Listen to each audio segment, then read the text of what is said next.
पांचाल धर्मशाला में विश्वकर्मा समाज की एक बड़ी महापंचायत बुलाई गई है। इस महापंचायत में यहाँ पहुँचे हैं विश्वकर्मा महासंगठन के राष्ट्रीय अध्यक्ष रतन लाल शर्मा विश्वकर्मा, और इस पंचायत को बुलाने वाले हैं सुभाष पांचाल, जो उन्होंने इस कार्यक्रम को यहाँ रखा है। इस कार्यक्रम को यहाँ रखने के पीछे का जो मकसद है वो यही है कि जो विश्वकर्मा समाज के जो लोग हैं, पांचाल हैं, जांगड़ हैं, धीमान हैं, टोंक हैं, रामगढ़िया हैं और भी सभी जितने भी विश्वकर्मा समाज से संबंध रखते हैं, उनकी यूनिटी, उनकी एकता को बनाए रखने के लिए, उनकी ताकत को बढ़ाने के लिए इस महापंचायत को रखा गया है। और यहाँ जो महान भाव पहुँच रहे हैं उनका सम्मान किया जा रहा है और यहाँ पर अपने अपने वक्तव्यों के माध्यम से अपने समाज यानी विश्वकर्मा समाज को सशक्त और मजबूत बनाने के जो विचार हैं वो व्यक्त किए जा रहे हैं। और यहाँ लगातार इस तरह के और भी सामाजिक कार्यक्रम शहर में हो ही रहे हैं। जैसा कि रतन लाल शर्मा विश्वकर्मा हमेशा कहते हैं कि संगठित समाज के माध्यम से ही हम अपनी भागीदारी राजनीतिक तौर पर कर सकते हैं। माना ये जाता है कि विश्वकर्मा समाज एक बड़ा समाज है, बावजूद उसकी जो भागीदारी है, राजनीतिक भागीदारी, सामाजिक भागीदारी में कहीं ना कहीं वो पिछड़ रहा है। और यही एक सबसे बड़ा कारण है कि अगर समाज एकजुट होता है और बड़ी भागीदारी के साथ आगे बढ़ता है तो निश्चित रूप से राजनीतिक पहुंच भी मजबूत हो सकेगी। और वही वक्तव्य यहाँ दिए जा रहे हैं कि किस तरह से हम एकजुट हो सकें। कहा यह भी जाता है कि ओबीसी की बात हो रही है, अगर ओबीसी विश्वकर्मा समाज का ही हिस्सा है तो 63% के आसपास ओबीसी समाज आज पूरे देश में हो चला है। अगर इस दृष्टि से हम देखें तो निश्चित रूप से ये कहा जा सकता है कि विश्वकर्मा समाज सबसे बड़ा समाज है। और अगर विश्वकर्मा समाज सबसे बड़ा समाज है, बावजूद इसके उसकी जो राजनीतिक भूमिका है, उसकी जो राजनीतिक पकड़ है वो कमजोर क्यों है। और इस तरह की महापंचायत बैठा करके जो हमारे समाज के बड़े लोग हैं उनको एकजुट करके, समाज को एकजुट करके निश्चित रूप से अपने समाज की भागीदारी को बढ़ाने का प्रयास है। और ये एक सफल कार्यक्रम, एक बड़ा कार्यक्रम, एक महापंचायत के रूप में जिसमें पांचाल भी पहुँचे हैं, जांगड़ भी पहुँचे हैं, अस्पताल भी पहुँचे हैं, धीमान भी पहुँचे हैं, टांग और रामगढ़िया भी पहुँचे हैं, वो सभी लोगों की एकजुटता के लिए ये कार्यक्रम किया गया है। इस कार्यक्रम में जो विशेष रूप से पहुँचे यहाँ रतन लाल शर्मा विश्वकर्मा हैं, वो क्या कहते हैं आइए मैं आपको सुनाता हूँ कि उन्होंने इसको लेकर के क्या कहा है। को ऑर्गेनाइज करने वाले मुख्य लोग हैं और कारण वही है, आइए समझते हैं। शिवाजी जी बहुत बहुत स्वागत। सबसे पहले तो जो आज आपने जो समाज का पूरी महापंचायत बुलाई है इसमें हमने अपनी जो पंचायत बुलाई है बदरपुर से लेके होडल और हथीन से लेके हसनपुर के, इसमें जो क्रीम है वो पूरी लोकसभा की हमने पंचायत बुलाई है क्योंकि हमको अभी तक इन पार्टियों ने वंचित रखा है, इसलिए हमने पंचायत बुलाई है अपने हक मांगने के लिए। क्या आप ये कह रहे हैं कि हम राजनीतिक भागीदारी चाहते हैं, संख्या में हम बाहुबल होने के बाद भी जो राजनीतिक हमारी भागीदारी है वो कम है? हाँ जी, हम अपनी भागीदारी के लिए हमने पंचायत रखी है और अभी तक इन लोगों ने हमको वंचित किया हुआ है। खाली नारे लगाने के लिए, दरी बिछाने के लिए, अपने हक की लड़ाई है वो हम लड़ेंगे। इसके बाद हम विश्वकर्मा महाकुंभ की तैयारी कर रहे हैं। महाकुंभ की तैयारी आप कर रहे हैं? जो आपने राजस्थान में एक महाकुंभ लगाया था, बहुत बड़ा मेला वहाँ लगा, क्या ऐसा कोई हरियाणा में आप लगाने की कोई तैयारी कर रहे हैं? हाँ जी, जो जैसे हमारा जयपुर में महाकुंभ, ऐसे फरीदाबाद में महाकुंभ होगा पूरे हरियाणा का। सुभाष जी एक बात और समझेंगे कि 65% के आसपास ओबीसी की बात आज देश में होने लगी है और जो विश्वकर्मा समाज है वो भी ओबीसी का ही एक समाज है, तो क्या आप ये कह रहे हैं कि हमारी भागीदारी 65% के आसपास आ गई है? हाँ जी, हमारी भागीदारी इतनी आ गई है। और मैं तो आपके माध्यम से ये कहना चाहता हूँ, जैसे कि अभी बीजेपी वालों ने ओबीसी को प्रदेश अध्यक्ष बनाया है, अब उन प्रदेश अध्यक्ष को देखेंगे ओबीसी वालों को, ये ओबीसी को कितने टिकट दिलाते हैं आने वाले नगर निगम के इलेक्शन में, देखते हैं उनको ये कितने हमको टिकट दिलाते हैं। एक सवाल और आया था, जब राजस्थान में महापंचायत हुई तो वहाँ भाजपा के रामचंद्र जी भी गए, आप ही के समाज से थे, लेकिन समाज की वो बात नहीं करते। समाज के नाम पर टिकट लेकर आने के बाद और जीत जाने के बाद और उसके बाद फिर वो समाज की बात नहीं करना, इसको आप कैसे देखते हैं? उन्होंने अपने लिए अपना पेटा भरा था, समाज के लिए कोई काम नहीं किया, वो बैठ गए।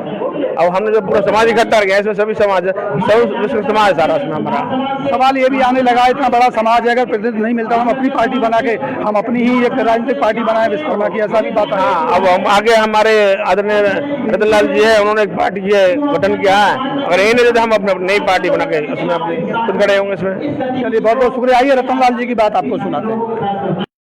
विश्वकर्मा, जय भारत, जय श्री विश्वकर्मा। मेरे प्यारों, मेरे समाज के बंधुओं, विश्वकर्मा समाज वंशित मंच में बैठे हुए परम आदरणीय और सामने बैठे हुए आदरणीय और आप भी परम आदरणीय, आज की जो ये मीटिंग रखी गई थी उस मीटिंग के पर्पज को समझना चाहिए। ये सोचना चाहिए कि आखिर ये मीटिंग रखी क्यों गई है। ये मीटिंग इस बात के लिए नहीं रखी गई है कि आज हम पारिवारिक बात करें, आज हम कोई और बात करें या अपना समय बर्बाद करें। कोई भी आप लोगों में से इतना खाली आदमी नहीं है जो अपना टाइम वेस्ट करके यहां पर बैठा हो। सबसे पहले हम लोगों को यह देखना चाहिए कि हमारा एजेंडा क्या है, हम लोग आखिर यहां क्यों इकट्ठे हुए हैं, सुभाष बाबू ने इतनी मेहनत क्यों की है, आखिर वो चाहता क्या है, उसकी तरफ किसी का कोई ध्यान नहीं है। आज जो हमें जरूरत है, जिसकी हमें रिक्वायरमेंट है, जिसके लिए हम लोग इकट्ठे हुए हैं, उसके बारे में किसी ने भी गंभीरता से नहीं लिया। क्या गंभीरता से लिया आप लोगों ने? आज के टाइम में अगर दुनिया में सबसे बड़ा कार्य है तो वो है राजनीति, जिसमें आप लोग जीरो हैं, फेल हैं और आप सुनना भी नहीं चाहते।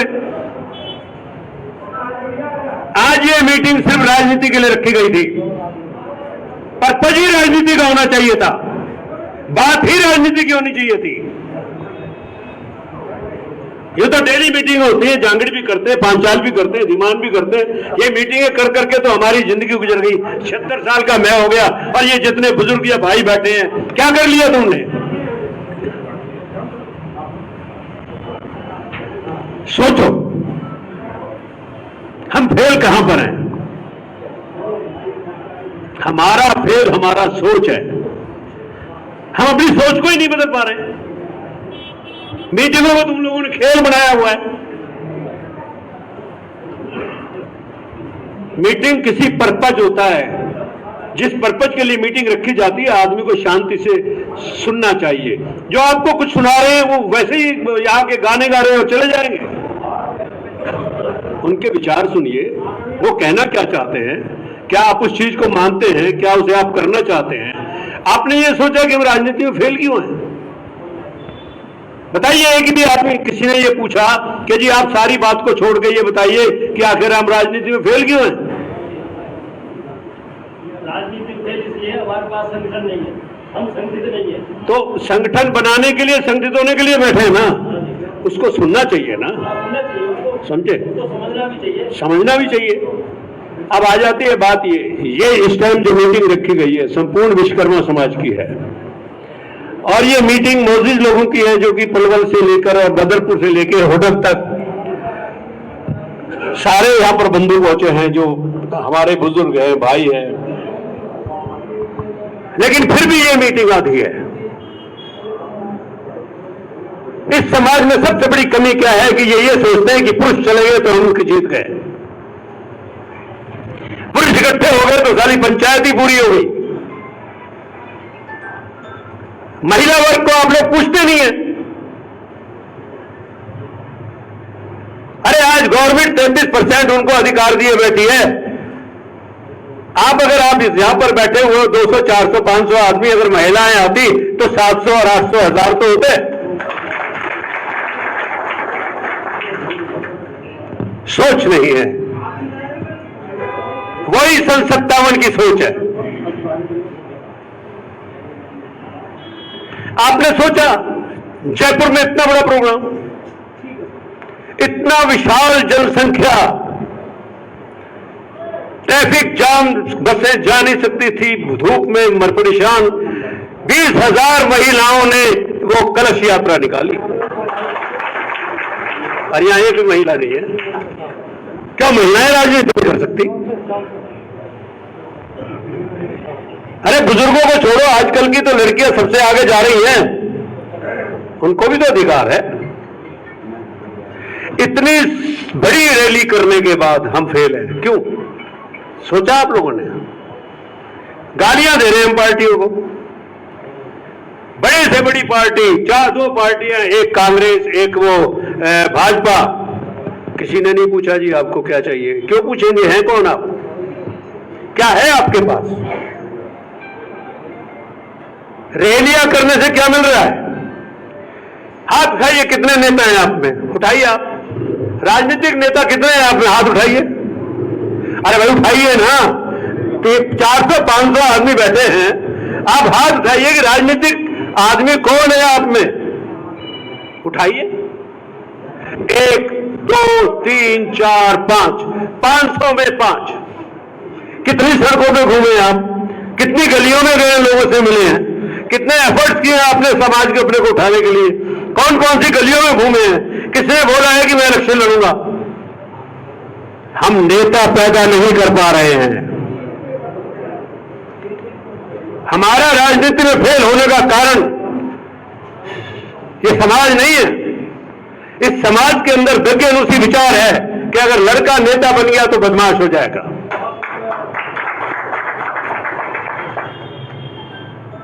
जयपुर में भी क्या हुआ, राजनीतिक पार्टियों ने ये बोला, बताइए जी किस पार्टी के अंदर आपके समाज का नेता है जिसने सड़कों पे काम किया है या जो जनता के अंदर ख्याति प्राप्त किए हुए?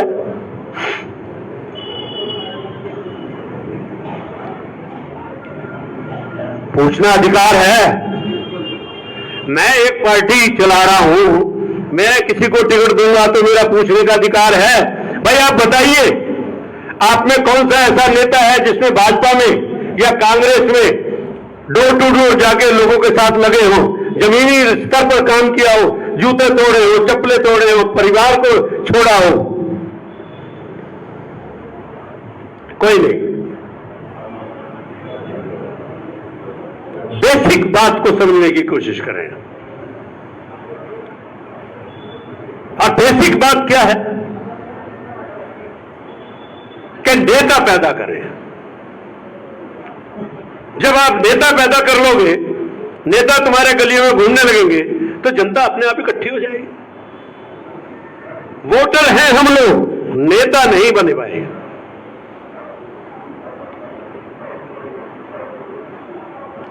मुझे अखिल भारतीय श्री विश्वकर्मा महासंगठन को चलाते हुए इतना टाइम हो गया, भारत में मेरा नाम, भारत में लोग जुड़े हुए हैं। मेरी आज भी मीटिंग है शाम की, पूरे लेवल पर, पूरे इंडिया के अंदर हर आदमी ये सोच रहा है कि आखिर हम फेल क्यों है राजनीति में, आखिर हमें राजनीति में क्यों नहीं कामयाबी मिलती। इसीलिए कामयाबी नहीं मिलती कि अगर घर का कोई लड़का जरा भी नेतागिरी में करेगा ना, अरे बच्चों को तो पाल नहीं रहा है, सारे दिन आवारागर्दी करता घूम रहा है, तो कौन बच्चा, कौन निकलेगा, कौन नेता बनेगा?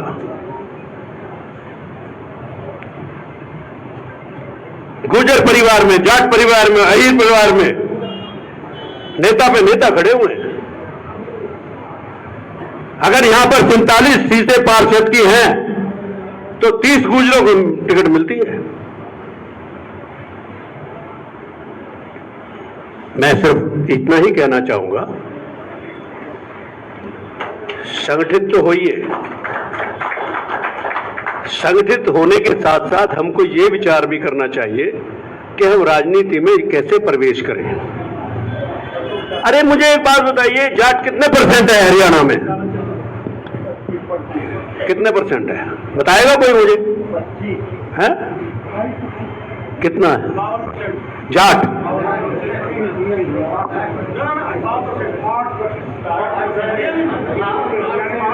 कितना? आपको जब यही नहीं पता, राजनीति की भाषाएं चलने करने लगे।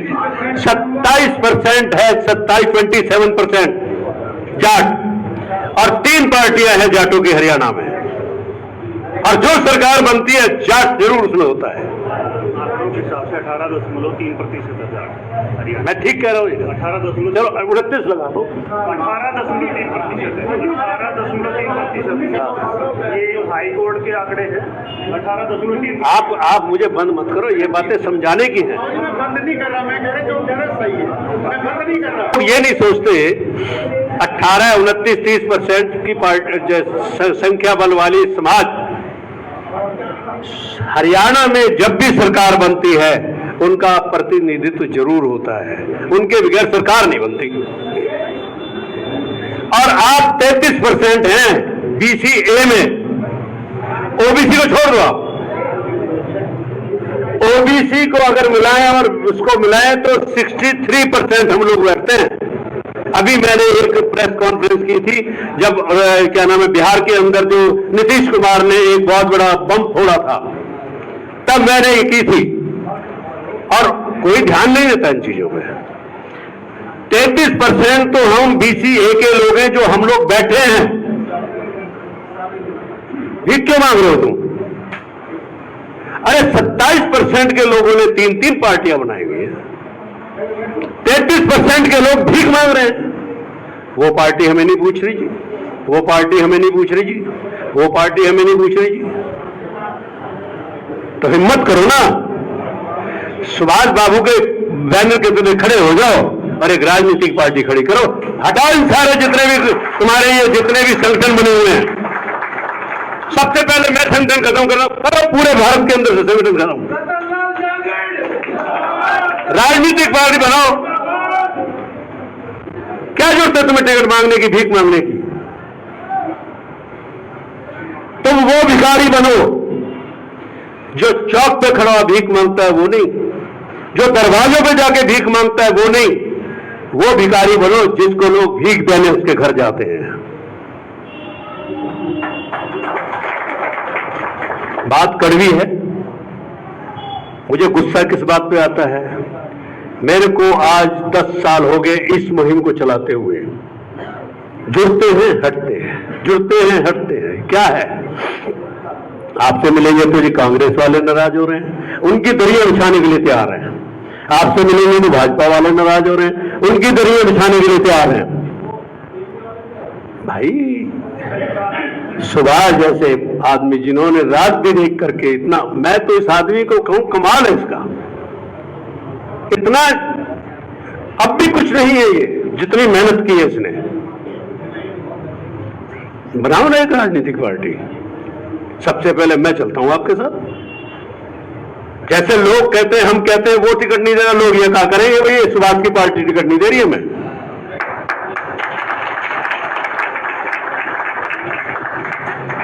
बातों से कुछ नहीं है, सबसे पहले तो एक होइए, भूल जाइए कि तुम 5 ही हो। अरे आज तो हमारे प्रधानमंत्री ने 127 लोग हमारे साथ जोड़ दिए जाते हैं। अगर हम उसको जोड़ के चलते हैं तो 70% हम लोग हैं। हर प्रदेशों में छोटी छोटी पार्टियां हैं। रामविलास पासवान एक MP होता था वो, और सेंटर के अंदर सबसे ज्यादा बढ़िया मंत्रालय होता था उसके बाद। तो मैं ज्यादा न कहते हुए पहले तो मैं अपनी सबसे हाथ जोड़ के माफी मांगूंगा कि थोड़ा मैंने आप लोगों को थोड़ा गर्म लहजे से पेश आया हूं, उसके लिए मैं आप लोगों से क्षमा याचना करूंगा। और मैं फिर एक बार कहूंगा, संगठित तो हम हो जाएंगे। आज हम रैली तो हम कर लेंगे, हम यहां भी 30, 40, 50 हजार आदमी इकट्ठा कर लेंगे, हम पैसे भी खर्च कर लेंगे। तुम पे नेता कहां है? नेता तो लाओ भाई। इलेक्शन तो नेता लड़ेगा, कौन लड़ेगा इलेक्शन? तुम किसको वोट दोगे? वोट तो नेता को दोगे ना। सबसे पहली मुहिम तो ये चलाइए, फरीदाबाद के अंदर हमारे समाज की 3 टिकटें पार्षद की हैं जो रिजर्व हैं, और एक मेयर है जो रिजर्व है हमारा। पैदा करो ना वो पार्षद लड़ने के लिए, उनका क्या नाम है, कैंडिडेटों को पैदा कीजिए। मेयर लगाने के लिए आज से लग जाइए दम भर के कि भाई हम तो पैदा कर रहे हैं, एक मेयर ये खड़ा करेगा और हम रैली इसके लिए करेंगे। हम रैली इसके लिए नहीं करेंगे कि भाजपा टिकट नहीं देती, कांग्रेस टिकट नहीं देती। मेरे हिसाब से इसका कोई फायदा नहीं है। और आपको अगर फायदा लगता है तो मैं तन बंधन से सुभाष बाबू के साथ हूं। खूब रैली कीजिए, खूब इनके पीछे नारे लगाइए और खूब कहिए जी टिकट नहीं देते। मैं आप लोगों के साथ हूं, लेकिन परिवर्तन की जरूरत है।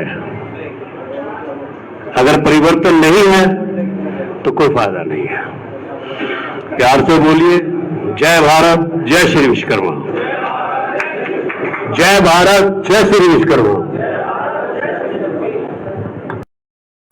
दोस्तों नमस्कार, आप देख रहे हैं सत्य हुंकार, मैं आपके साथ सत्य। मैं मौजूद हूँ अभी पांचाल धर्मशाला में। पांचाल धर्मशाला में विश्वकर्मा समाज की एक बड़ी महापंचायत बुलाई गई है। इस महापंचायत में यहाँ पहुँचे हैं विश्वकर्मा महासंगठन के राष्ट्रीय अध्यक्ष रतन लाल शर्मा विश्वकर्मा, और इस पंचायत को बुलाने वाले हैं सुभाष पांचाल, जो उन्होंने इस कार्यक्रम को यहाँ रखा है। इस कार्यक्रम को यहाँ रखने के पीछे का जो मकसद है वो यही है कि जो विश्वकर्मा समाज के जो लोग हैं, पांचाल हैं, जांगड़ हैं, धीमान हैं, टोंक हैं, रामगढ़िया हैं, और भी सभी जितने भी विश्वकर्मा समाज से संबंध रखते हैं, उनकी यूनिटी, उनकी एकता को बनाए रखने के लिए, उनकी ताकत को बढ़ाने के लिए इस महापंचायत को रखा गया है। और यहाँ जो महान भाव पहुँच रहे हैं उनका सम्मान किया जा रहा है, और यहाँ पर अपने अपने वक्तव्यों के माध्यम से अपने समाज यानी विश्वकर्मा समाज को सशक्त और मजबूत बनाने के जो विचार हैं वो व्यक्त किए जा रहे हैं।